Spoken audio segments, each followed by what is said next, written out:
मैं अपने डंगरों को भेजी था अरशा की रात दूजे मैं नहीं जानता आन के मैनू फद्या ना मेरे को मुकदमा ना डाणी ना देनी मैनू बड़ा परेशान किया इज्जत करते रहे ते नाल मेरे को 1500 रुपये लेंदे वो मैनू उत्थे जाके डक छड्या ते 2 घंटे अंदर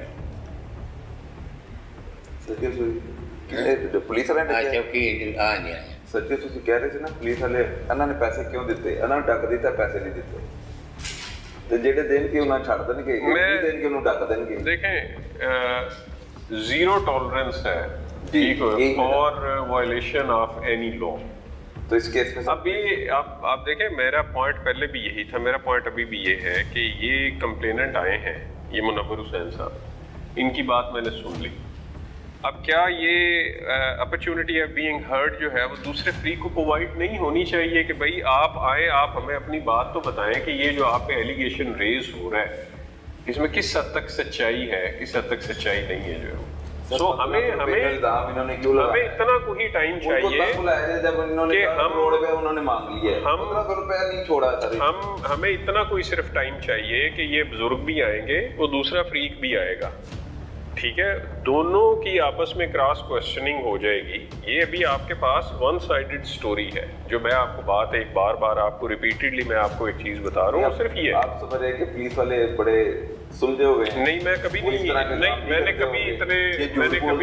कभी इतने बुलंदोबांग दावे नहीं किए, बट पॉइंट ये है कि पुलिस वाले के पास अपॉर्चुनिटी ऑफ बीइंग हर्ड का कोई इख्तियार नहीं है, उसका कोई राइट नहीं है उसका कि उसको भी सुन लिया जाए। अगर सुनने के बाद कसूरवार निकल आता है पुलिस वाला तो उनके साथ क्या होने वाला है? उनके अगेंस्ट डिसिप्लिनरी प्रोसीडिंग्स इनिशिएट होंगी।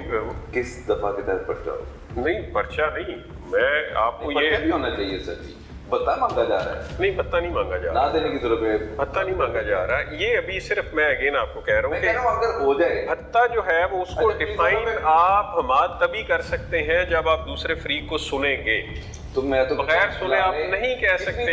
चौकी बुला लें तो वो तो आ गया केस अपने सामने भी आप सामने रखना चाह रहा हूँ, मैं भी जुटा हूँ तो मैं भी मुझे भी पता हाँ मैं नहीं हम कर देते हैं जो है ना जी वो ठीक है जी ठीक है जी आप बुला लें जी इनको भी बुला लें ठीक है। मैं डीएसपी सदर को इनके एप्लीकेशन मार्क करने लगा था, नहीं इधर ही करते हैं छोटे छोटे मामले ही ਤੁਸੀਂ ਪਤਾ ਕੀ ਕਰਨਾ ਹੈ ਜੀ, ਤੁਸੀਂ ਇਹ ਜਿਹੜੀਆਂ ਸਾਰੀਆਂ ਚੀਜ਼ਾਂ ਇਹਦੇ ਵਿੱਚ ਲਿਖੀਆਂ ਨੇ ਨਾ ਜੀ, ਹੁਣ ਤੁਸੀਂ ਇਹਦੇ ਵਿੱਚ ਇਹ ਵੀ ਲਿਖਿਆ ਹੈ ਕਿ ਜੀ ਤੁਸੀਂ ਦਿਲ ਦੇ ਮਰੀਜ਼ ਹੋ, ਤੁਹਾਨੂੰ ਇਹਨਾਂ ਨੇ ਹਿਰਾਸਤ ਦੇ ਵਿੱਚ ਲਿਆ, ਤੁਸੀਂ ਕੋਈ ਦਵਾਈ ਵੀ ਲੈਂਦੇ ਹੋਵੋਗੇ ਉਹ ਵੀ ਸਾਰੀਆਂ ਚੀਜ਼ਾਂ ਹੋਣਗੀਆਂ ਤੁਹਾਡੇ ਕੋਲ, ਇਹਨਾਂ ਨੇ 1500 ਰੁਪਈਆ ਤੁਹਾਡੇ ਕੋਲ ਮੰਗਿਆ ਹੈ, ਇਹ ਸਾਰੀਆਂ ਚੀਜ਼ਾਂ ਮੈਂ ਉਹਨਾਂ ਨੂੰ ਬੁਲਾ ਲਿਆ, ਤੁਸੀਂ ਵੀ ਇੱਥੇ ਹੀ ਰਹਿਣਾ ਹੈ ਜਾਣਾ ਨਹੀਂ ਫਿਰ ਤੁਸੀਂ ਜਿਹੜੇ ਨੇ ਨਾ ਜੀ, ਤਾਂ ਕਿ ਇਹਦਾ ਫੈਸਲਾ ਕਰ ਦਈਏ ਨਾ ਮੈਂ ਪੁਲਿਸ ਵਾਲਿਆਂ ਨੇ ਕੀਤਾ ਕਿਉਂ ਹੈ ਤੁਹਾਡੇ ਨਾਲ ਇਸ ਤਰ੍ਹਾਂ। ਠੀਕ ਹੈ ਜੀ ਠੀਕ ਹੈ ਬੁਲਾਓ ਜੀ ਬੁਲਾਓ।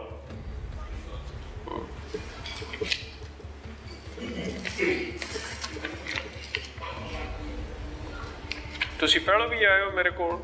ਜੀ ਮੈਂ ਕਦੋਂ ਆਏ ਹੋ ਔਰ ਕਿਸ ਕੰਮ 'ਚੋਂ ਆਏ ਹੋ? ਕੰਮ ਤੇ ਮੈਂ ਇਕੱਠੀ ਦਰਖਾਸਤ ਲਿਖੀ ਲੈਣ ਦੇਣ ਦੀ ਵੀ ਤੇ ਦੂਜਾ ਨਹੀਂ ਮੇਰੇ ਕੋਲ ਕਦੋਂ ਆਏ ਹੋ? ਪਰਸੋਂ ਆਇਆ। ਹਾਂ ਪਰਸੋਂ ਜੀ ਕਿੱਥੋਂ ਆਏ ਹੋ?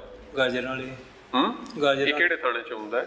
ਇਹ ਜਲਾਲਪੁਰ ਭਟੀਆ ਕੋਲ। ਚੰਗਾ ਨਹੀਂ ਤੁਸੀਂ ਐਸਐਚਓ ਕੋਲ ਪਰਸੋਂ ਜੀ ਮੇਰੇ ਕੋਲ ਆਏ ਹੋ, ਅੱਜ ਮੁੜ ਮੇਰੇ ਕੋਲ ਆ ਗਏ, ਇੱਕ ਵਾਰੀ ਐਸਐਚਓ ਕੋਲ ਜਾਓ ਤੇ ਆਈ ਸਰ ਜੀ ਨਹੀਂ ਬੁਲਾਉਂਦੇ ਕਰਦੇ। ਨਹੀਂ ਇਹ ਕਿਹੜੀ ਗੱਲ ਹੈ, ਤੁਸੀਂ ਮੇਰੀ ਗੱਲ ਸੁਣੋ, ਪਰਸੋਂ ਮੇਰੇ ਕੋਲ ਆਏ ਰਹੇ ਹੋ ਜੀ ਆਏ ਮੈਂ ਲੱਭ ਗਿਆ ਤੁਹਾਨੂੰ ਜੀ ਲੱਭ ਗਏ, ਅੱਜ ਮੈਂ ਫਿਰ ਦੁਬਾਰਾ ਤੁਹਾਡੇ ਨਾਲ ਮੇਰੀ ਮੁਲਾਕਾਤ ਹੋ ਗਈ ਹੈ ਜੀ। ਕਰਮ ਵਾਲਿਓ ਥਾਣੇ ਜਾਓ ਤਾਂ ਸਹੀ ਇੱਕ ਵਾਰੀ ਐਸਐਚਓ ਨੂੰ ਮਿਲੋ ਤਾਂ ਸਹੀ, ਮੈਂ ਐਸਐਚਓ ਕੋਲ ਤੁਹਾਡਾ ਜੇ ਮੈਂ ਮੈਟਰ ਗੱਲਿਆ ਆਈ ਜਿਹੜੇ ਮੇਰੇ ਕੋਲ ਆਉਣੇ ਦੀ ਬਜਾਏ ਇੱਕ ਵਾਰੀ ਐਸਐਚਓ ਕੋਲ ਜਾਓ, ਦੂਜੇ ਫਰੀਕ ਨੂੰ ਬੁਲਾਏ, ਤੁਹਾਡੀ ਕੋ ਬਹਿ ਕੇ ਕੋਈ ਗੱਲਬਾਤ ਕਰਾਏ, ਜਿਹੜੇ ਨੇ ਤੁਹਾਡਾ ਜਿਹੜਾ ਲੈਣ ਦੇਣ ਵਾਲਾ ਮਸਲਾ ਉਸ ਨੂੰ ਹੱਲ ਕਰਵਾ ਛੜਿਓ ਜਿਹੜੇ ਜੀ। ਮੇਰੇ ਕੋਲ ਜਿਤਨੀ ਵਾਰੀ ਆਓਗੇ ਮੇਰੇ ਕੋਲ ਦੋ ਹੀ ਹੱਲ ਨੇ ਨਾ, ਜਾਂ ਮੈਂ ਥਾਣੇ ਵਾਲਿਆਂ ਨੂੰ ਦਰਖਾਸਤ ਮਾਰ ਕਰਾਂਗਾ ਜਾਂ ਮੈਂ ਡਿਪਟਿੰਗ ਕਰ ਸਕਦਾ ਜੀ। ਉਹਨਾਂ ਦੇ ਵਿੱਚੋਂ ਹੀ ਕਿਸੇ ਨੇ ਫਰੀਕ ਨੇ ਉਹਨਾਂ ਦੇ ਅਫਸਰਾਂ ਜੀ ਬੁਲਾ ਕੇ ਤੁਹਾਨੂੰ ਸੁਣਨਾ ਹੈ ਨਾ ਜੀ। ਇਹ ਵੀ ਤੁਹਾਡੀ ਦਰਖਾਸਤ ਮੈਂ ਐਸਐਚਓ ਕੋਲ ਗੱਲਣ ਲਗਾ, ਇੱਕ ਵਾਰੀ ਥਾਣੇ ਜਾਓ ਤੁਸੀਂ, ਜੇ ਤੁਹਾਡਾ ਮਸਲਾ ਨਾ ਹੱਲ ਹੋਇਆ ਤਾਂ ਮੈਂ ਇੱਥੇ ਹੀ ਆ ਜਿਹੜੇ ਮੇਰੇ ਕੋਲ 100 ਵਾਰੀ ਆਓ ਲੇਕਿਨ ਥਾਣੇ ਹੋ ਕੇ ਆਓ ਇੱਕ ਵਾਰੀ। ਸਰ ਜੀ ਮੈਂ 2 ਮਹੀਨੇ ਹੋ ਗਏ, ਮੈਂ ਖਰੇ ਕਿਤਨੀ ਦਫਾ ਗਿਆ, ਕੋਈ ਸੁਣਦੇ ਹੀ ਨਹੀਂ। ਪਹਿਲੀ ਦਰਖਾਸਤ ਵਾਲੇ ਦਾ ਮਾਮਲਾ ਹੱਲ ਹੋ ਗਿਆ, ਉਹਦੇ ਖਿਲਾਫ ਬੱਚਾ ਹੈ ਜੋ ਉਹਦੇ ਬੇਗੁਨਾਹ ਹੋ ਗਿਆ। ਜਾਂ ਇਹ ਨਵੇਂ ਮਾਮਲੇ ਖੜੇ? ਮੈਨੂੰ ਸਮਝ ਆ ਗਈ ਨਾ, ਮੈਂ ਇਸੇ ਤੋਂ ਤੇ ਮੈਂ ਉਹਨਾਂ ਦੀ ਹੁਣ ਸ਼ਕਲ ਤੋਂ ਵਾਕਿਫ ਆ ਨਾ, ਮੈਨੂੰ ਇਤਨਾ ਕਿ ਯਾਦ ਰਹਿ ਜਾਂਦਾ ਬੰਦਾ ਜਿਹੜਾ ਦੂਜੀ ਤੀਜੀ ਵਾਰੀ ਮੇਰੇ ਕੋਲ ਆ ਰਿਹਾ, ਜਿਹੜੇ ਨਾ ਮਸਲਾ ਹੱਲ ਹੋਇਆ ਤਦ ਹੀ ਤੋਂ ਥਾਣੇ ਜਾ ਨਹੀਂ ਨਾ ਰਿਹਾ, ਜਿਹੜੇ ਨੇ ਕਿ ਜੀ ਇਹ ਵੀ ਮੈਂ ਇੱਥੋਂ ਮਾਰ ਕਰਵਾ ਕੇ ਤੁਸੀਂ ਥਾਣੇ ਜਾਓ, ਠੀਕ ਹੈ ਜੀ, ਥਾਣੇ ਹੀ ਤੁਹਾਡਾ ਮਸਲਾ ਹੱਲ ਹੋਣਾ ਔਰ ਹੋਏਗਾ। ਠੀਕ ਮੈਂ ਹੈ ਇੱਥੇ ਬੈਠਿਆ ਨਾ, ਮੈਂ ਮਤਲਬ ਥਾਣੇ ਨੂੰ ਮੈਂ ਆਪੇ ਸੁਪਰਵਾइज ਕਰ ਲਾਂਗਾ, ਨਾ ਹੋਇਆ तो मेरे को 100 ਵਾਰੀ आओ 1000 ਵਾਰੀ आओ। ਠੀਕ ਹੈ ਜੀ। एक बहुत ही अफसोसनाक वाक़या हाफजाबाद में थाना कसुकी के हदूद में पेश आया। मियाँ बीवी के साथ एक ऐसा खेल खेला गया, ऐसा घिनौना खेल, जिसके बाद वो मुर्दा लाश की सूरत में हमें माशरे में नज़र आएंगे। तो तमाम तर मुलजमान गिरफ्तार हो गए, मारे गए या कोई बच गया? नहीं, इसमें ये इंसिडेंट आपने बिल्कुल सही कहा कि इस इंसिडेंट की जितनी भी मजम्मत की जाए उसमें कोई राय नहीं है। ये इनिशियली इंसिडेंट हुआ था 25 अप्रैल 2025 में, और इसमें जब हमारे पास 3 जून को FIR हुई तो उसके बाद से लेके आज तक उसमें 3 एक्यूज जो है, जो नॉमिनेटेड एक्यूज थे, वो पुलिस इनकाउंटर्स में एलिमिनेट हुए हैं। एक एक्यूज्ड अभी बाकी है जिसके ऊपर डिस्ट्रिक्ट पुलिस भी काम कर रही है, दिन रात काम कर रही है, और जिसके ऊपर CCD भी इंडिपेंडेंटली काम कर रही है। तो मुल्ज़म की गिरफ्तारी मुमकिन नहीं हो पाई।